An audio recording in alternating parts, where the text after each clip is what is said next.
a member of my Facebook boxing group posted this video the other day, and it is a video of Deontay Wilder on the heavy bag. And the person who posted it said words to the effect of, how can somebody fall off balance when they're hitting the damn heavy bag? Ridiculous. So they were basically ridiculing Deontay Wilder for falling off balance while hitting a heavy bag. So I went ahead and watched the video, and I didn't see Deontay Wilder falling off balance particularly. I saw him trying to do certain moves, like hit the bag and then quickly step off to his right, and it looked a little clumsy, so maybe that's what was interpreted as him falling off balance. But to me, Deontay Wilder looked pretty good on the back. Now, if he did fall off balance slightly here and there, what you have to bear in mind is that Deontay Wilder is a power puncher. He is a man who concentrates on power when he's training. This is the mentality I've been talking about for a long time when it comes to the serious elite level punchers. Not your common, garden variety big puncher. I'm talking about the elite level guys. They train different, particularly the explosive punchers. There's a difference between being a heavy-handed guy like a Golovkin, for example, who just has heavy hands, and an explosive puncher like a Wilder or a Mike Tyson. Those guys in particular, the explosive elite punchers, they train different. They hit the bag different than other fighters.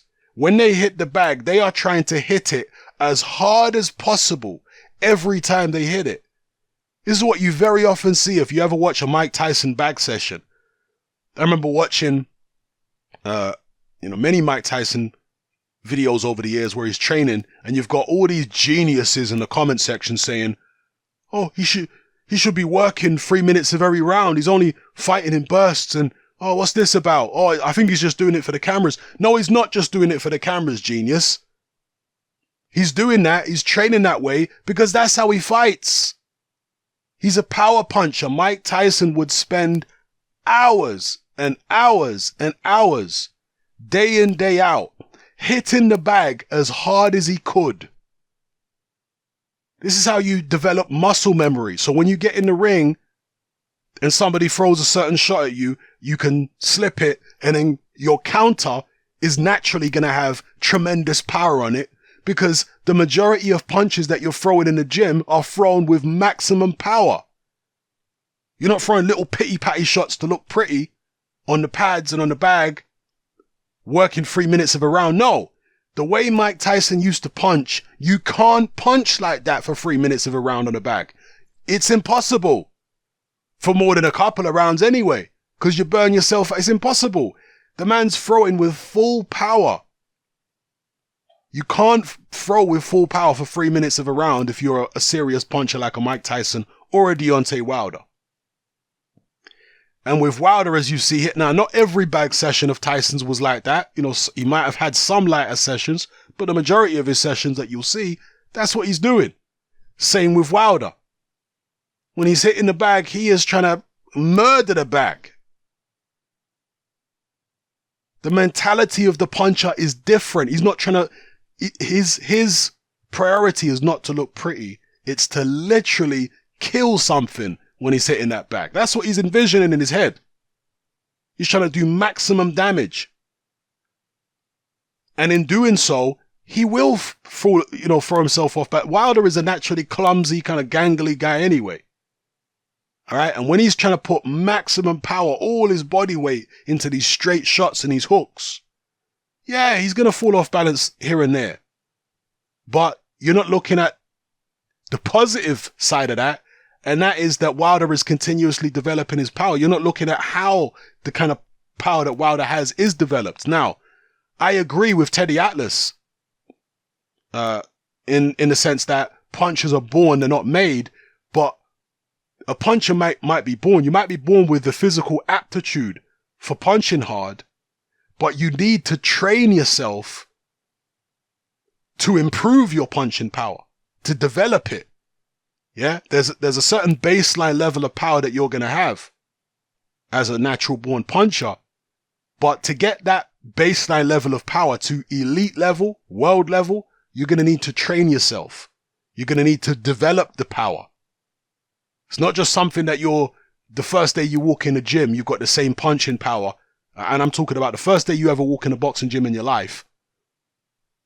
You're not going to have the same punching power then as, and let's say you walked into the gym at 20, right? Because some people are going to say, you walk into the gym when you're a kid, man, that don't make sense. Okay, let's say the first time you ever walk into a boxing gym is when you're 20. And by the way, with Deontay Wilder, he was around that age when he first ever started boxing. So let's say you walk into the gym at 20, and 10 years later, you're a world champion. Your punching power at 20, if you're a big puncher, is not going to be the same as it is when you're a world champion. When you're a world champion, you're going to be hitting harder more often than not because you've developed your power. Okay?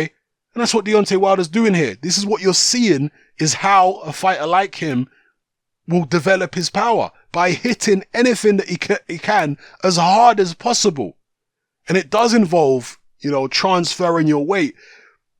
I saw a recent interview, a Teddy Atlas interview on the Joe Rogan podcast, right? I'm not somebody who follows Joe Rogan or watches Joe Rogan's podcast, to be honest with you, but I did watch the Deontay Wilder one. And Teddy Atlas, sorry, not Deontay Wilder one, the Teddy Atlas one, where he was talking about Deontay Wilder and other people. So I watched the Joe Rogan on, the Teddy Atlas and Joe Rogan podcast. And he was talking about the fact that Customado once told him that the biggest punches, the most dangerous punches, are the tall, lanky guys. That's what Customado told Teddy Atlas. And Manny Stewart also used to say this, that tall, lanky guys are usually the biggest punches. And generally, the very muscular guys, like a Mike Tyson, those kind of guys usually can't hit that hard. Not that they're feather-fisted, but those guys usually can't hit that hard. And Mike Tyson was unusual. This is what Manny Stewart said. Mike Tyson was unusual because he was one of those big, bulky guys that actually could hit extremely hard. Most of those big, bulky guys like that don't really hit that hard. For example, like a James Kirtland, who I've always said is a volume puncher, an accumulative puncher, not really a one-punch knockout man. Kirtland, even though he's this big husky guy, muscles, he doesn't really have that one punch power. And most of them guys who are built like that are the same way. Most of the most dangerous punches, I agree with Manny Stewart and Customado, Teddy Atlas, are these skinny guys, these lanky guys, the Tommy Hearnses of the world, the Gerald McClellans of the world. Yeah, those guys are tremendous punchers. I mean, you do have some other guys like, for example, an Adonis Stevenson, who isn't lanky. Well, no, he is a bit lanky, but he's kind of more in the I don't know, he's like halfway between lanky and muscular, Adonis Stevenson, but he's got very long arms, and his arms are lanky. Let's just put it that way. Sergey Kovalev is kind of a slim guy, slender guy. Very good puncher. But yeah, Deontay Wilder, the same way, a tall, skinny guy, with tremendous punching power. And punching power is the ability to transfer your body weight onto the end of your fist at the appropriate moment and land the fist on the appropriate point on the opponent's body. That's what it is. And if you're a tall, skinny guy, you're able to shift your weight a lot of the time more quickly than guys who are heavier than you. So you might not necessarily have more brute force behind your punch. Sometimes you will, but sometimes you won't. But the fact that you can deliver the punch more quickly and often more accurately and shift your weight more quickly can make you a more prolific puncher. Can make you more formidable in terms of landing your power shots with full power on a consistent basis, fight after fight. And that's what Deontay Wilder has. He's a prolific puncher. And again, I've spoken before about how being overweight, carrying too much bulk, can actually reduce your punching power after a certain point. Once you reach past a certain optimum weight for your particular physical stature, Once you go above that weight, your punching power can actually start to deteriorate because your ability to transfer your body weight to the end of your fist starts to become hampered by the excess weight. Your legs and your feet are getting heavier with all the extra weight on top of them. And it just makes you less efficient at rotating and delivering the power at the end of your fist. Whereas Deontay Wilder is at his optimum weight right now. He's delivering all of that 215, 220 pounds on the end of his fist in a blink of an eye with tremendous velocity and good accuracy too when he's throwing them straight right hands. I know he gets so much stick for being windmill Wilder and all this kind of stuff. We all have a good laugh. But the reality is he's taking on a Luis Ortiz, he's taking on Stavern and all these kind of people who are technically better than he is, but yet he still manages to land that straight right hand. That straight right hand is an accurate punch.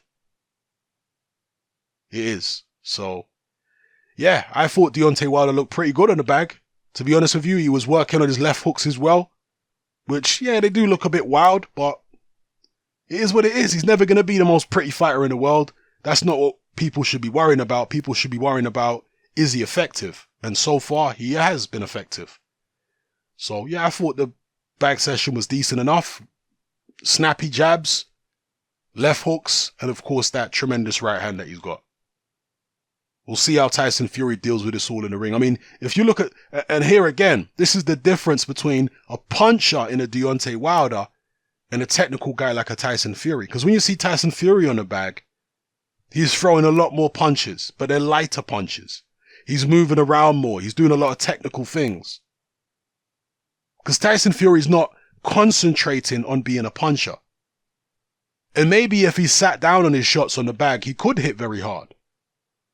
But the way you fight is the way you train. The way you train is the way you fight.